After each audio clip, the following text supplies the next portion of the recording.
Muy pero muy buenos días, queridos amigos, hermanos y oyentes de este canal. En esta oportunidad para compartir con ustedes el capítulo 3 del libro de Pedro Fuentes, Contradicciones de la Iglesia. Se titula La Iglesia que dejamos de ser. Y dice así: ¿Qué no es la Iglesia? Cuando nos planteamos qué es la Iglesia, deberíamos preguntarnos primero qué no es la Iglesia. Respondiendo a esta pregunta, debemos decir que la iglesia no es el edificio, aunque en nuestro lenguaje cotidiano, cuando asistimos a un encuentro de la iglesia, decimos hoy vamos a la iglesia. Esta forma de hablar asocia nuestro subconsciente al edificio con la iglesia. Muchos de nosotros debemos confesar que en ocasiones llamamos al salón de reuniones la casa de Dios o el templo de Dios. La verdad es que estos son conceptos equivocados, porque el templo de Dios somos nosotros, y Dios no habita en casas hechas por manos humanas, sino en nuestros corazones. Recordemos lo que nos dice San Pablo. ¿No saben ustedes que su cuerpo es el centro del Espíritu? Perdón, vamos a vuelta. ¿No saben ustedes que su cuerpo es el templo del Espíritu Santo que Dios les ha dado y que el Espíritu Santo vive en ustedes? Ustedes no son sus propios dueños. 1 Corintios 6:19. El pastor y maestro, don Felipe Expósito, explica la frase cuando os reunís como iglesia, que aparece en 1 Corintios 11:18. Cuando os reunís como iglesia significa cuando os reunís en asamblea o en la iglesia, haciendo énfasis en la congregación reunida como tal, sin alusión a edificio alguno. La iglesia no es una organización, aun cuando vemos desde su comienzo una evidente organización para sus actividades. Así, por ejemplo, cuando se define quiénes debían enseñar la palabra, dirigir las congregaciones o distribuir los alimentos a la viuda, se recurría al uso de una mínima institucionalización. Esto se puede ver en Hechos 7. El ejemplo de Pablo ilustra la importancia de la organización. Cuando te dejé en la isla de Creta, lo hice para que arreglaras lo que quedaba por arreglar y para que en cada pueblo nombraras ancianos de la iglesia, de acuerdo con lo que yo te encargué. Tito 1:5. La iglesia son las personas salvadas por la sangre de Jesucristo, nos dice bien en grande. La iglesia no es una serie de eventos especiales o actividades bien planificadas y ejecutadas. Suele suceder que el armado y desarrollo de las conferencias anuales de las congregaciones, los seminarios de capacitación, los campamentos, los congresos o aún el aniversario de la iglesia advierte mayor entidad que el cuidado y la formación de los creyentes. Aun cuando podemos ver que en las iglesias donde se movía el apóstol Pablo se llevaban adelante algunas acciones específicas bien planeadas, como lo fue la recolección y distribución de las ofrendas para los necesitados de Jerusalén, relatados en la primera carta a los Corintios, capítulo 16, Pablo no descuidó la atención y discipulado de los creyentes. La iglesia debe organizar eventos y generar actividades. Lo que sucede es que, en ocasiones, se le da más atención a los eventos que a las personas que se congregan. Es allí donde perdemos la perspectiva bíblica del significado de la iglesia. La iglesia no son los ministerios, ni los programas, ni la administración financiera. La iglesia son las personas salvadas por la sangre de Jesucristo y regeneradas por el poder del Espíritu Santo. ¿Qué es la iglesia? Una primera aproximación al concepto de iglesia sería: la iglesia de Jesucristo son todas las personas que, confesando sus pecados, aceptaron por la fe a Jesús como su Salvador y por ello nacieron de nuevo, por obra del Espíritu Santo, y ahora tienen comunión directa con Dios. Decimos entonces que la iglesia está compuesta únicamente por las personas salvadas y nada más. El conocido maestro de la palabra John Stott, en su libro Señales de una iglesia viva, dice: la iglesia está en el centro del plan de salvación. Cristo murió no solo para redimirla de toda iniquidad, sino también para reunir y purificar para sí mismo a un pueblo entusiasta para las buenas obras.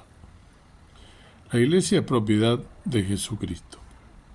Como dijimos al comienzo, para poder discutir el tema de la institucionalidad de la iglesia y de sus contradicciones, es importante definir qué es la iglesia. La visión que tengamos de la iglesia será la forma en la que funcionaremos como tal y así trabajaremos en ella. En ocasiones, algunos perjuicios que causa la institucionalidad de la iglesia se dan porque no se tiene una visión bíblica de lo que es la iglesia. Hace unos días, conversando con un hermano de otra congregación que tenía algunas dificultades en su relación interpersonal con los líderes de su congregación, me manifestó bastante molesto lo siguiente. Lo que sucede es que nuestros líderes manejan la iglesia como si fuera su empresa y ellos sus dueños. Esto suele darse muy seguido, es una perturbación para los miembros de la Iglesia del Señor y genera grandes conflictos. En primer lugar, se debe tener conciencia que la Iglesia es propiedad de Jesucristo y no de los dirigentes humanos o de los fundadores de una congregación. Jesús declaró: yo también te digo que tú eres Pedro, y sobre esta roca edificaré mi iglesia, y las puertas del infierno, puertas del Hades, dice aquí, no prevalecerán contra ella. San Mateo 16:18. Con mucha facilidad se pierde de vista este concepto y se cae en el error de manejar los asuntos de la iglesia como si fuera nuestra propia empresa. Es allí donde gana terreno la institucionalidad para sobreponerse a los intereses de su verdadero propietario, Jesucristo, el Señor de la iglesia. El apóstol Pablo, en su despedida a los líderes de la iglesia de Éfeso, les recuerda quién es el dueño de la iglesia. Tengan cuidado de sí mismos y de todo el rebaño sobre el cual el Espíritu Santo los ha puesto como obispos para pastorear la iglesia de Dios, que él adquirió con su propia sangre. Hechos 20:28.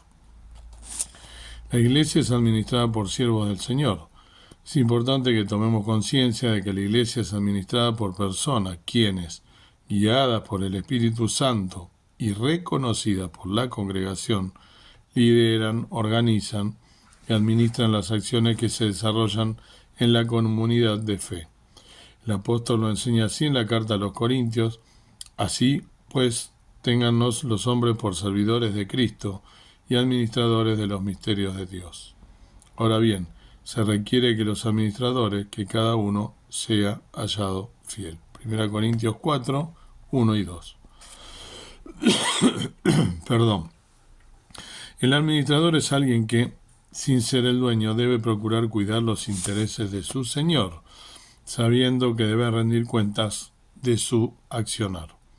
Las personas que ejercen la administración en la iglesia, sean pastores, diáconos, ancianos, líderes o cualquier otra función que cumplan, deben saber que lo hacen por disposición y voluntad del Señor. Así lo expresa el apóstol a los líderes de Éfeso. Por tanto, mirad por vosotros y por todo el rebaño en que el Espíritu Santo os ha puesto por obispos, para apacentar la iglesia del Señor, la cual él ganó por su propia sangre. Hechos 20:28. Aun cuando estas personas hayan sido puestas por el Espíritu Santo, siguen siendo personas comunes y corrientes, con toda la carga de su humanidad y debilidades. Por esta razón, es demasiado pretencioso esperar de ellos que no se equivoquen. Muy profundo, y como vengo hasta aquí, coincido en un 100%. Como dije en muchas oportunidades, en este canal hemos hecho ya varios análisis de esto, de la institucionalidad, sin llamarla institucionalidad, pero hemos hablado de la iglesia y coincido, como dice él, que los líderes, los pastores, aquellos responsables de llevar la palabra, de ministrarla, los diáconos, quienes estén para servir, justamente están para servir, al servicio del Señor. Es el Señor de la iglesia y no es que nosotros somos justamente los dueños de esa congregación, mucho menos creerse dueños de la iglesia. La iglesia es del Señor Jesús, que es la cabeza de la iglesia.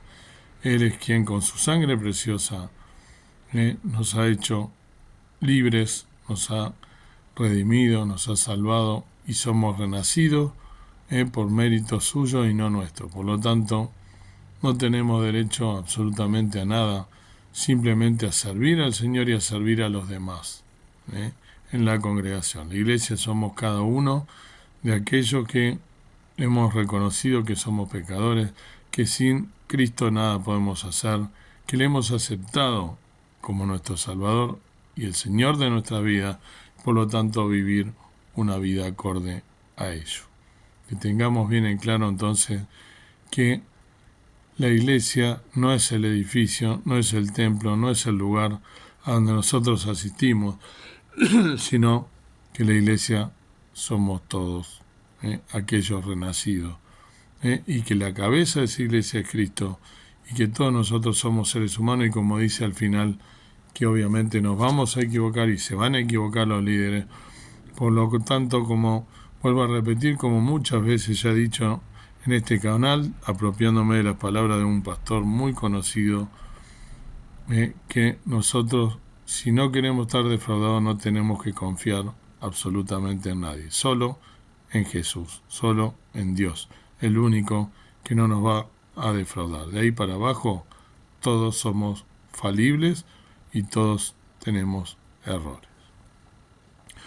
Amado Dios, amado Padre Celestial, gracias por este capítulo 3 de este libro precioso de las contradicciones de la Iglesia. Gracias porque nos has recordado lo que es la Iglesia, que somos cada uno de nosotros, cada uno en un lugar local que has puesto tú para un plan precioso, no solo para estar congregados una vez a la semana, sino que realmente cada uno de nosotros podamos ser luces en este mundo de tinieblas, que podamos dar testimonio de lo que somos con nuestros vecinos, con nuestros compañeros de trabajo, con nuestros compañeros de universidad, con nuestros amigos, con las personas que vamos al gimnasio, con las personas que hacemos actividades, con todos, que podamos realmente mostrarle al mundo que tú has hecho por nosotros algo que es único, enviando a tu Hijo a morir por cada uno de nosotros. Y si no fuera por ello, estaríamos condenados a perdición eterna. Gracias por este amor tan grande, perdona mi falta, mis pecados, ayúdanos a tener bien en claro que la Iglesia es solo de Cristo y de nadie más, que solo somos todos servidores y que así lo has dispuesto desde el principio, así lo has dispuesto y así debemos hacerlo y no creernos dueños absolutamente de nada. Que nuestro cuerpo también es el templo del Espíritu Santo, como dice en las cartas de Pablo, que podamos realmente ser personas que merezcan ser llamados hijos de Dios. Lo pedimos y rogamos con acción de gracia en el nombre precioso de Cristo, nuestro amado Salvador. Amén. Que el Señor te bendiga y que puedas meditar entonces en este capítulo tan profundo y tan real de este libro, Contradicciones de la Iglesia.